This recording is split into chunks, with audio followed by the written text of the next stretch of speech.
Adékúnlé Ahmed Bọ́lá Tinubu ọmọ àlè pọ́nbélé. Bàbá Tinubu, mo dẹ̀ ń bá yín gbàládùá. Kí Fúlàní ṣe mistake sẹ́, kó gbé kan náà ọmọ yín pa. Ọ̀lẹ níyín, Bàbá Ọbásanjọ́, where you got your $18 billion you will tell when you get to International Criminal Court. You are a thief. Wunmi ló ń dágọ́mú sọ lórílẹ̀-èdè Nàìjíríà níbi tẹ́lẹ̀ ti jẹ́ president. You are a figurehead bastard. Bàbá Tinubu figurehead nìyí tẹ́ bá fẹ́ kẹ́jí gbogbo owó Central Bank. Bàbá Tinubu devil servant nìyí, iṣẹ́ devil lẹ́ ń carry out. Ó tẹ́ bọ́ lọ́rùn. Prime Minister Ayọ̀délé, ẹ̀yin ní kò sí genocide, ẹ ti wà deaf. Ojú yín ti fọ́ àbí kò burú. Mo bá yín gbàládùá. Tán bá wọnú ṣọ́ọ̀ṣì yẹn nìkan ló máa pa. Èmi ni mo gbégbá níjọ́ kìíní ní October 1st 2020 year 2020 mo fi orí mi mo fi ru apẹ́ alọ́fọmọ́lẹ̀ ní Washington DC. Yorùbá Parapọ̀ TV ẹ máa gbọ́ ẹ máa wò ó ẹ subscribe síbẹ̀ ẹ láìkí ẹ̀ bó bá ṣe ń lọ àwa ò ní jákẹ́tì yín ó di sí o. Yorùbá Parapọ̀ TV àgbàlẹ́tù ọmọdé làwọ̀. Màmá wa Dr. Wunmi Lawal wọ́n ti jáde gbayagbaya wọ́n ní pé tó bá jẹ́ ṣe pé àwọn tá à ń sọ yìí àwọn agbésùmọ̀mí àwọn agbénipa wọ́n bá ti gbé ọmọ Tinubu tí wọ́n ti pa wípé yóò ya Tinubu lára jù báyìí lọ. Wọ́n wá dárúkọ àwọn èèyàn jàǹkànjàǹkàn ni wọ́n dárúkọ ńbẹ̀. Ẹ wo ètò tá a fẹ́ fi hàn yín lẹ́nìí yóò lágbára díẹ̀ o nítorí pé àwọn ọ̀rọ̀ tó jábọ́ lẹ́nu màmá yìí pẹ̀lú bí orílẹ̀-èdè Nàìjíríà ṣe rí àti àwọn àṣírí kan tó tú sí wọn lọ́wọ́ òun náà la fẹ́ kẹ́ gbọ́ kẹ́ mọ̀ ní ìkànnì yìí. Ìkànnì tí wáyé náà ni Yorùbá Parapọ̀ TV. Bó bá jẹ́ gbà àkọ́kọ́ lẹ́yìn wò wá àbí ẹ̀yin ti jẹ́ olólùfẹ́ wa tẹ́lẹ̀ rí bẹ́ẹ̀ ò tí ì tẹ subscribe button síbẹ̀ ẹ bá wa tẹ̀ ẹ́ sójú ẹ̀ abẹ̀yìn ni o. Ẹ sì má gbàgbé láti tẹ aago tí ń bẹ lẹ́gbẹ̀ẹ́ èyí tí ó máa rán yín létí nígbàkúùgbà tá a bá ti wà lórí ètò. Tọ́ ìkànnì tí wà yìí ó náà ni Yorùbá Parapọ̀ TV. Ẹ gbọ́ wìnrìnwìnrìn lénìí ní ọ̀rọ̀ tí màmá wa Dr. Wunmi Lawal èyí tí wọ́n sọ nípa ohun tó ṣẹlẹ̀ nípa orílẹ̀-èdè Nàìjíríà ìhà tí Tinubu kọ sí ìgòkè àwọn ọmọ Yorùbá àti bàbá wa Ọbásanjọ́ àti bẹ́ẹ̀ bẹ́ẹ̀ lọ tó fi kanra Àtíkù Abubakar àtàwọn èèyàn kan rìn pàápàá Wunmi tó kọ lórí ọ̀rọ̀ Nàìjíríà òun la fẹ́ fi hàn wáyìí ẹ̀já máa bẹ́ẹ̀ tó òun bọ̀ ẹ̀já ṣíà ẹ̀ ẹ̀já kọ́mẹ̀ntì lórí ẹ̀ ẹ̀já pín kálé bẹ́ẹ̀ bá ti kọ́mẹ̀ntì lórí ẹ̀ àwa náà ó sì dá padà fún yín o ẹ̀ ṣé gan ni ẹ̀já máa bẹ́ẹ̀ tó òun bọ̀. Soro called him criminal and some people are saying they should go to court. I am saying you are the compound criminal. Baba Tinubu, number one criminal in Nigeria. Criminal. Baba Tinubu, ọmọ àlè Yorùbá ni yín. Ọmọ àlè pọ́nbélé ni yín. Gómẹ̀ èèyàn kan among 240-250 million. Ó ń pàṣẹ. Ó dẹ̀ ń gúnlẹ̀. Àlọ́mọ àlè ní í sẹ̀. Gbogbo agenda. Covenant tẹ bá Gómẹ̀ àtàwọn Fúlàní ṣe ojú yín máa já Bàbá Tinubu. Mo dẹ̀ ń bá yín gbàládùá. Kí Fúlàní ṣe mistake sẹ́, kó gbé kan náà ọmọ yín pa. Bẹ́ẹ̀ ni mo sọ. Bẹ́ẹ̀ ni mo sọ Bàbá Tinubu. Mo ń bá yín gbà ní àdúrà pé Fúlàní á ṣe mistake. Á pa kan nínú àwọn ọmọ yín. Á pa kan nínú ẹbí yín. Orí yín wá pé ẹ mọ̀ pé ẹ̀jẹ̀ tó wà lára ọmọ yín òun ló wà lára àwọn ọmọ Yorùbá. Aya mi gbà ó, ẹnu mi gbà. Ó dìgbà tí Fúlàní bá pa kan nínú ẹbí yín. Kórí yín tó pé.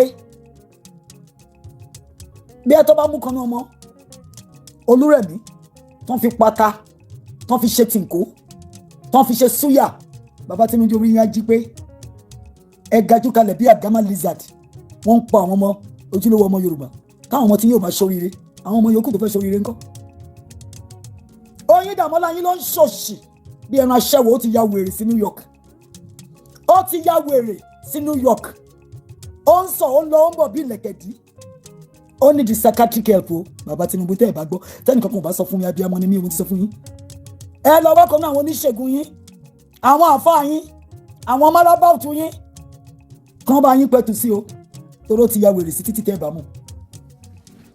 Àwọn tẹ́ ń náwó wálé lórí nìyẹn kò lè fùnà. Ẹ máa rí ọmọ tálákà tẹ́tí rò pé kò ní ṣoríire a máa dún wọ́n máa sọ wọ́n máa lọ wọ́n máa bọ̀. Ọlọ́run ló ń dájọ́ afẹ́yín pẹ́ràn.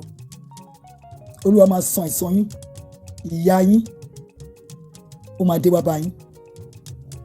Ẹ̀yin ọmọ ìyá mi nínú ẹ̀jẹ̀ ṣe ti gbọ́n tí Gumi wí ó lóun ò ní gbà fún bàbá Trump o kó wá pa àwọn relatives òun o kó wá pa àwọn terrorists ọmọ àwọn ni wọ́n o àwọn láti protect wọn ta ló yẹ kẹ́ kọ́kọ́ mú bàbá Tinubu oníkòmọ́kòtọ́ ajẹ́ lójú onílé jẹ́ lójú àlejò Wunmi ló ń dágọ́mú sọ lórílẹ̀‐èdè Nàìjíríà níbi tẹ́lẹ̀ ti jẹ́ president you are a figurehead bastard bàbá Tinubu figurehead nìyẹn tẹ́ bá fẹ́ kẹ́jí gbogbo owó Central Bank ẹ máa bọ́ lọ́rùn lẹ́sẹ̀ gbèjì bàbá Tinubu ẹ̀yin oníkòmọ́kòtọ́ ajẹ́ lójú onílé jẹ́ lójú àlejò àgbà òṣì àgbà kàstọ́yàn ẹ wá wítan ẹlẹ́fẹ́ hope wọlé gbé wá you are the hopeless master.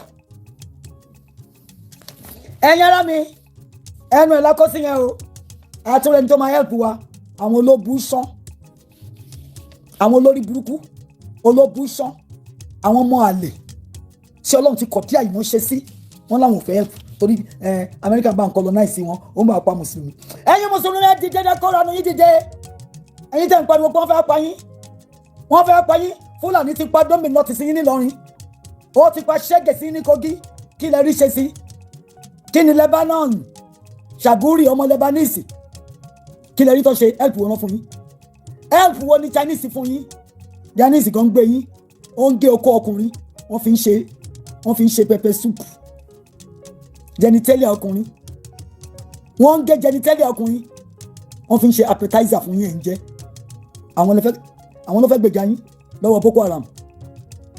You are a non-entity, a man without integrity, a man without vision, a missionless man, a man without a calling. Your calling is to deceit, to steal, and to destroy. You are a devil's workshop. Baba Tinubu, devil's servant ni iṣẹ́ devil and carry out. But ẹ bọ́ lọ́run. Nínú ìtẹ́ ń bábọ̀ yìí, Burkina Faso ló máa ra yín. Ara yín á lọ tún ọpọlọ yín ṣe. Burkina Faso máa ra yín àforí yín pa wẹ́dẹ́ torí pé orí yín ò pé mọ́. Our president has lost his local standing to be a president. He has colluded, he has conspired, he is complicit in our killings. Baba Tinubu support the genocide going on. That is why he cannot say anything. But he is going to go to International Criminal Court. Soro call him criminal, and some people are saying they should go to court. I am saying you are the compound criminal, Baba Tinubu, #1 criminal in Nigeria. You are the compound criminal, Baba Tinubu. President Bola Ahmed Tinubu, you are a compound criminal, the mother of all criminals. Tabamu Yigama Tiku, látijọ́ tatiku ti wọ Nigeria, criminal ni o. Criminal ni Latiku o. Atiku Abubakar, you are a criminal, you are a Fulani criminal. Baba Tinubu, ọmọ àlè Yorùbá ni yín. Ẹ̀rín bí wọlé, Sanwó-Olú, Sanwó-Ogbó, Sanwó-Okú. Bó ṣe ń fọ ilé àwọn mẹ̀kúnnù, olórí burúkú ẹ̀ kò kí ń ṣọmọ Èkó. Amúgbálẹ́yìn, Askisa Baba Tinubu ni ọmọ àlè yìí o. Ó wá dé ilẹ̀ tí kò ń ṣe tiẹ̀, òun wọlé mẹ̀kúnnù, Olúwa máa wọlé mú ẹ lórí ni. Wọ́n ní dókítà níyàwó ẹ, abẹ́rẹ́ ò ní ràn ẹ́. Abẹ́rẹ́ ìyàwó ẹ kò ní sàn ẹ́. Torí Ọlọ́run máa fọ orí ẹ̀ dànù ni. Ẹ ń fi ẹjẹ́ mẹ̀kúnnù nítorí pé ẹ wà lórí oyè tẹ rí ìgara yín síbẹ̀. Tọ́lọ́run gbà fún yín. Ọlọ́run ló máa yẹgi mọ́ yín dì. Ọlọ́run máa yẹ àpótí mọ́ yín dì. Gbogbo ẹ̀yin Yorùbá gọ́vnọ̀ sẹ́ ń fi ẹ̀jẹ̀ àwọn constituency yín. Ẹ máa jẹ bàbá ńlá ìyà o. Wọ́n máa jẹ ìyà olórí burúkú ni wọ́n. Gbogbo wọn ní látọ̀rí Baba Tinubu olórí má jẹ díẹ̀. Àwọn ẹni èpè ẹni ẹ̀tẹ́ ẹni òfò ni wọ́n. Baba Tinubu ẹ̀yin ló lórí wọn. Olórí burúkú ni yín lórí dáadáa. Tẹ́ bá lórí dáadáa ni ìgbà tẹ́ ti wọlé ó yẹ ká máa jó ni ẹkún ló ń sun. Wọ́n ṣe ń sunkún ló ń fún yín lépè. Wọ́n ṣe ń fún yín lépè ló ń fún ìyàwó yín lépè. Ló ń fún àwọn ọmọ yín lépè. Àwọn tó lè sàsí yín wọ́n ń sàsí yín. Àwọn tí ò lè ṣe wọ́n ń fi èpè ránṣẹ́ èpè gidi lójú ìjọsìn wọ́n fi ránṣẹ́ sí yín. Èmi gan sọ fọ́lọ́run kó bá mi deal pẹ̀lú yín. Ẹ máa bọ́ lọ́run lẹ́sẹ̀ ìgbèjì. Èmi ò bẹ̀rù yín o. Ntẹ́ bá fẹ́ ṣe kẹ́ lọ ṣe o. Ọmọ Jésù ni mí. Kékeré kan búburú kan kò ní ṣẹlẹ̀. Tẹ́ bá ń bọ̀ mọ̀nà wọn máa kọjá Olúwa máa sọ̀kò lẹ́nu yín lórí ni. Ta lọ máa apẹ̀rin yín níwájú ọmọ apẹ̀nìyàn. Olúwa máa yànnàná yín ní Baba Tinubu àtẹ̀yìn àtàwọn ẹ̀mẹ̀wá yín. Gbogbo agbára tẹ́ bá ní tẹ́ bá mu ẹ̀jẹ̀ tán tẹ́ sinú ẹ̀jẹ̀. Èmi àwa gbẹ́jẹ̀ Jésù mi jáde. Kò jù bẹ́ẹ̀ lọ. Professor Fápọ̀hùndà, Dr. Fápọ̀hùndà, ẹ kọ̀wé rìbìtì rabata. Ṣùgbọ́n wọ́n Nàìjíríà lẹ́dúró fún restructuring, sectional, regional. ẹ̀yin àti Ayílóge. Mr. Ayílóge, you are a born politician bastard. Baba Ayílóge, you are with me on October 1st, year 2020. Ta lọ fọ́ Igba, ta lọ fọ́ mọ́lẹ̀ ní Washington DC. Èmi rò pé ẹ fẹ́ kí Yorùbá lọ ni. Ìyẹn pé iná regional lẹ fẹ́, infrastructure lẹ fẹ́, lórí foundation tó ti wó, tó máa wó mọ́ yín lórí. Dr. Fápọ̀hùndà, ẹ ti bá Dr. Patrick sọ̀rọ̀. Ó lóun rí pé ó dàbí pé ẹ agree pé lílọ ní ká lọ. Ṣé wọ́n ti gbówó fẹ́yìn náà ni? Ṣé wọ́n ti gbówó fún yín ní Dr. Fápọ̀hùndà? Ẹ ti pọ̀hùndà. Ṣé ti jẹ́ dodo ní? Ẹ̀yin náà tún lè sọ dodo mọ́. Ṣé bí mi ṣe rí yẹn ló yẹ káwọn ọmọ Yorùbá jókòó sábẹ́ àwọn wèrè? Àwọn tó ń fọ̀bẹ gbé oyún jáde nídìí ọmọ lábẹ́ obìnrin. Àwọn tó ń gé human being lọ́rùn bí ẹni tó ń pa adìẹ. Àwọn tó ti gba gbogbo nǹkan ní ilé baba ńlá baba yín ẹ fẹ́ bá wọn ṣe. Ta ló fẹ́ restructure ẹ̀? Ṣé bàbá Tinubu oníkòmọ́kòtò ajẹ́lójú anílé jẹ́lójú àlejò alábọ̀sí ológì ní òru pẹ̀lú abiyamọ tó gbé sílé? Ṣé àwọn bàbá fẹ́ baba ló fẹ́ tún ṣe? Àwọn bàbá tó ń débi ọjọ́ tí àná dé tó ń yíwà padà. Ṣé Wọlé Ṣóyínká lẹ fẹ́ kó bá yín tún ṣe? Wọ́n kọ̀wé àrídìí ẹ̀ náà. Wọ́n ti dọ̀rẹ́ bàbá Tinubu. Àbáwọn pásítọ̀ àgbà lọ́wọ́ mẹ́ẹ̀rí lẹ fẹ́ kó tún ṣe. Wotowoto Túndé Bákàrè ṣé òun ló fẹ́ fi tún Nàìjíríà ṣe? Ẹ sọ fún mi. Ẹ sọ fún mi, who will repair the damages? The damages of 100 years. Nigeria is the most damaged country you can think of. Damaged goods. What is already damaged goods? Unacceptable goods to every sane individual in the world. We are now damaged country. President Tinubu, the Almighty God is going to deal with you. Enje kama massacre. Àwọn ọmọ aláìní inú yín dùn. Ẹ ní sùúrù. Mr. Fápọ̀hùndà, Dr. Fápọ̀hùndà, Mr. Ayílóge, politician of the crudest form. You are looking for money. Mr. Ayílóge. You are going to get disgraced. Ọlọ́run máa yànnà náà yín ni. Olúwa máa dójú tì ẹ́ ní Ayílóge. Ọmọ Dr. Lawal, èmi ni mo gbégbá níjọ́ kìíní ní October 1st, 2020, year 2020. Mo fi orí mi, mo fi ru apẹ́ alọ́fọmọ́lẹ̀ ní Washington DC. Bàbá Ayílóge, you were there.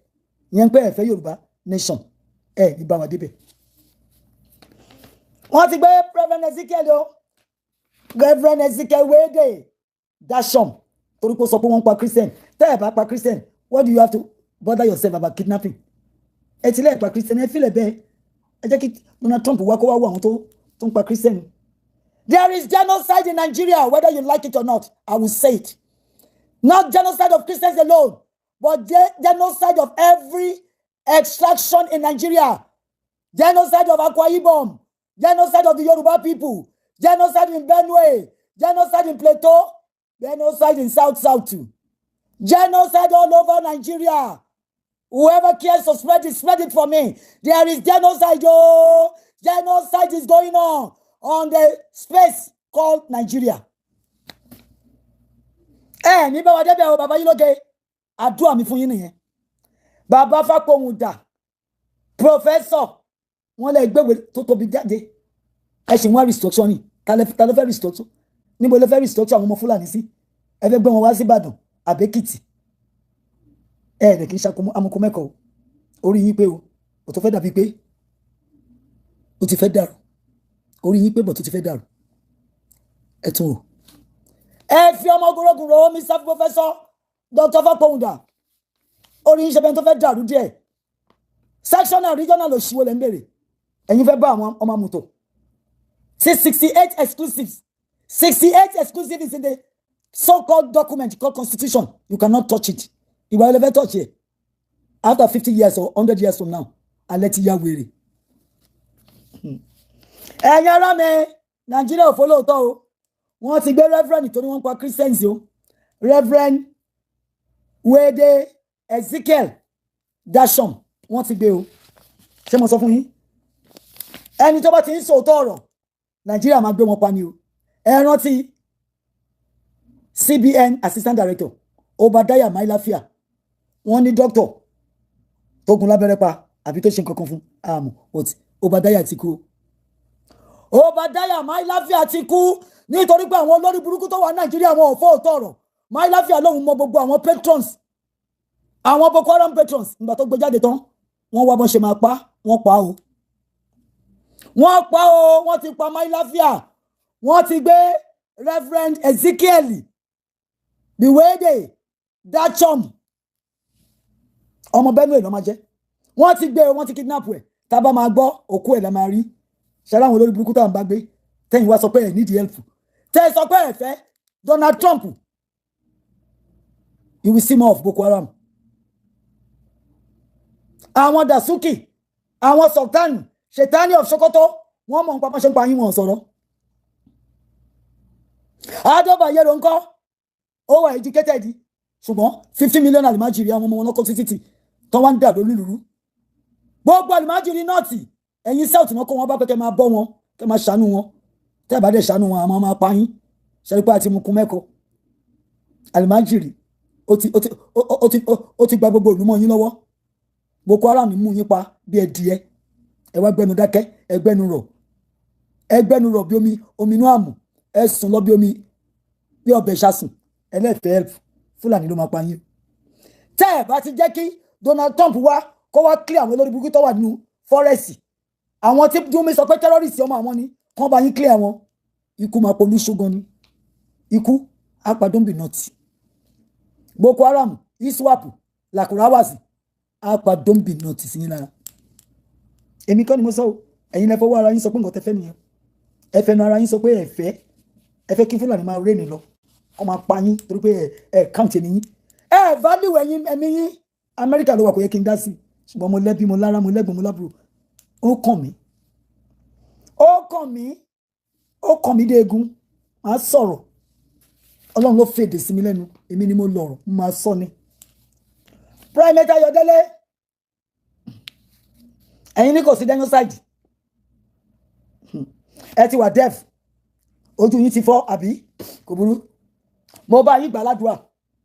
Tán bá wọnú ṣọ́ọ̀ṣì yẹn nìkan ló máa pa. Wọn ò dẹ̀ nípa yín tán o. Ẹ dé hospital.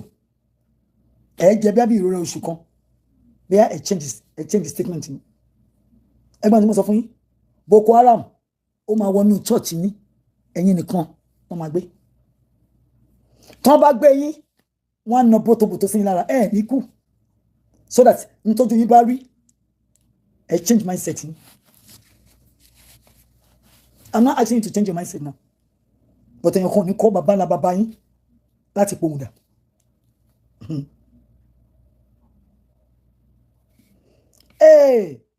Akínwùmí Adésínà, òun gba consultant Jeffrey Sachs of Missouri. Ó wá advice yẹ pé ó wà okay kó gbé GMO. Ọmọ Amẹ́ríkà ní Jeffrey Sachs o.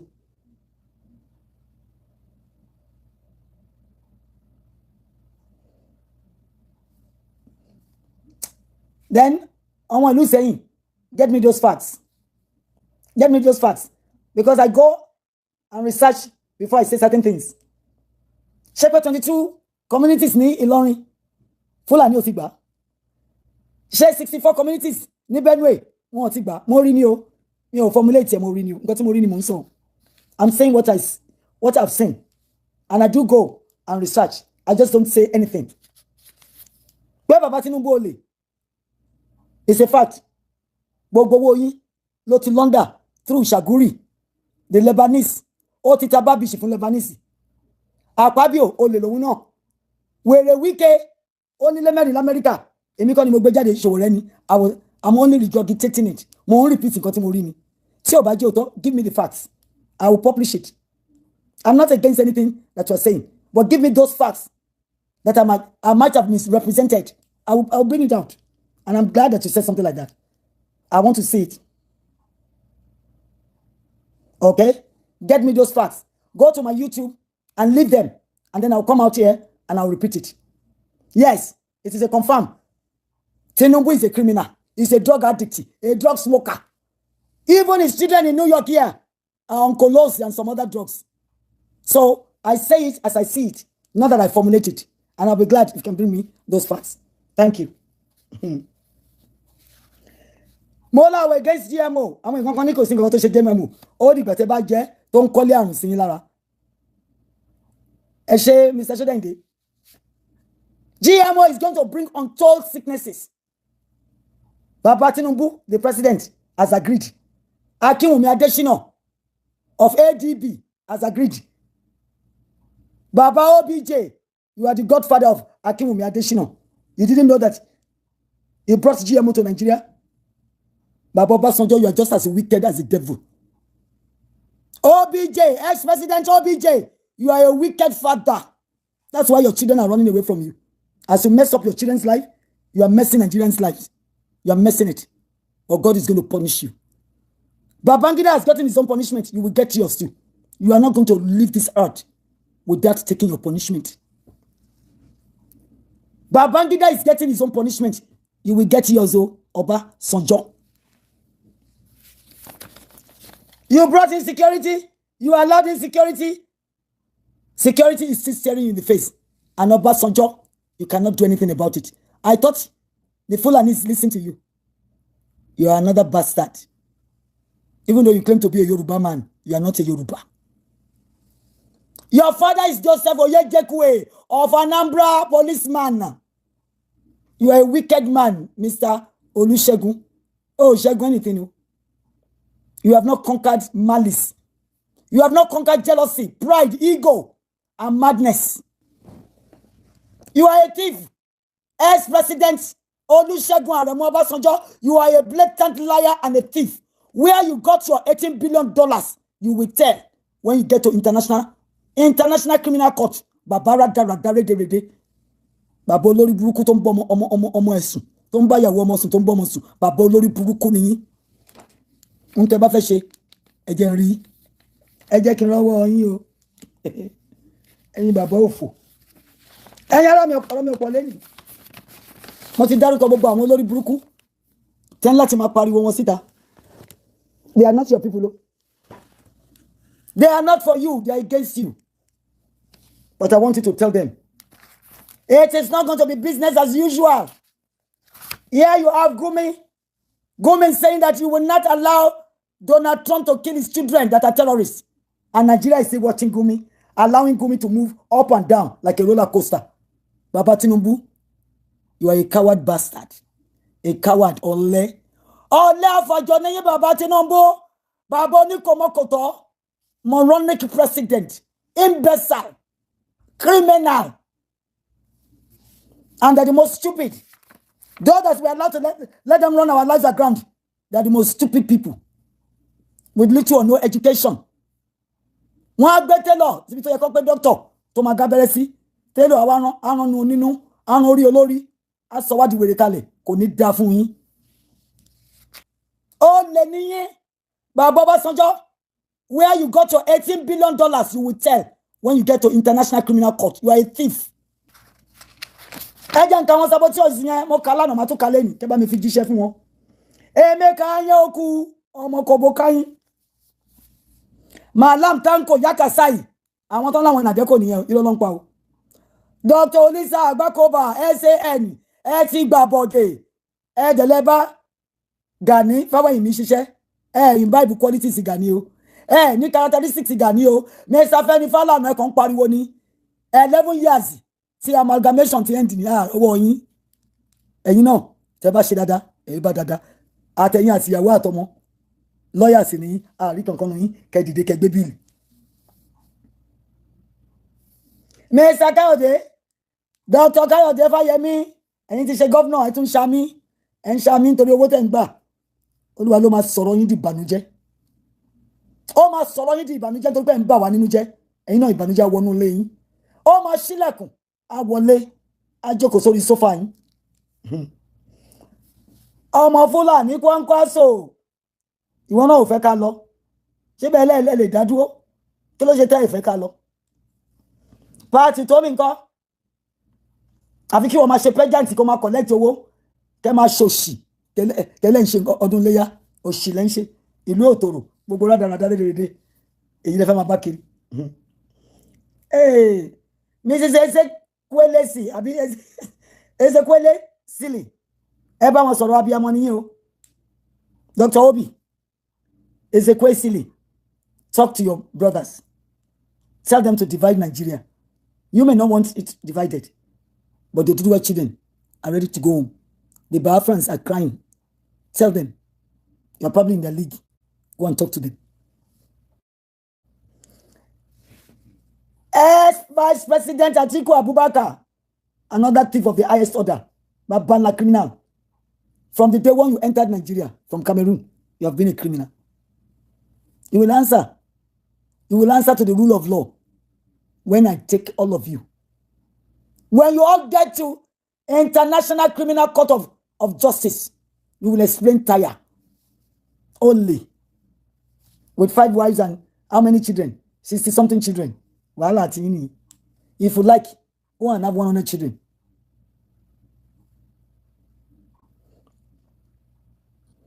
Yes, Omo Ilu saying, Akinwumi Adesina brought GMO, genetically modified organism. He's supposed to be a professor in agriculture, and he's the same person that is bringing you GMO, genetically modified organism that will wrought all kinds of sicknesses in the lives of the people.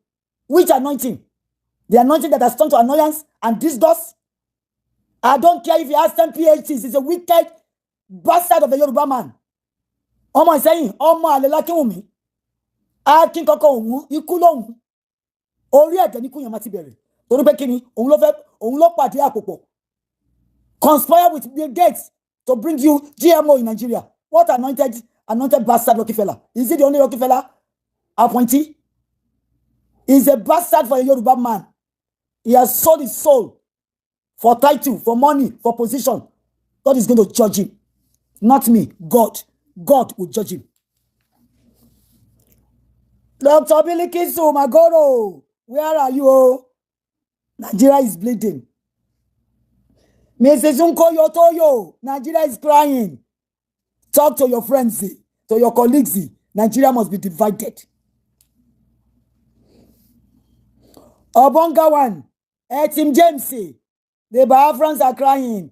Akwa Iboms want to go. I have one of my friends here. He's an Akwa Ibomite. Dr. Akwa Ofyongi is a medical doctor. He did not agree with GMO. He's a medical doctor in America. He's saying GMO will cause pandemic for all of us. Pandemic, serious calamity. And you Nigerians are saying that it's okay. When you begin to die of unknown sicknesses, your eyes will widen. It will widen. You will wake up from your coma. Solomon Ashemoton, SAN. Self-aggrandized nuisance. That is what SAN means. Self-aggrandized nuisance. Selfish association of Nigerians.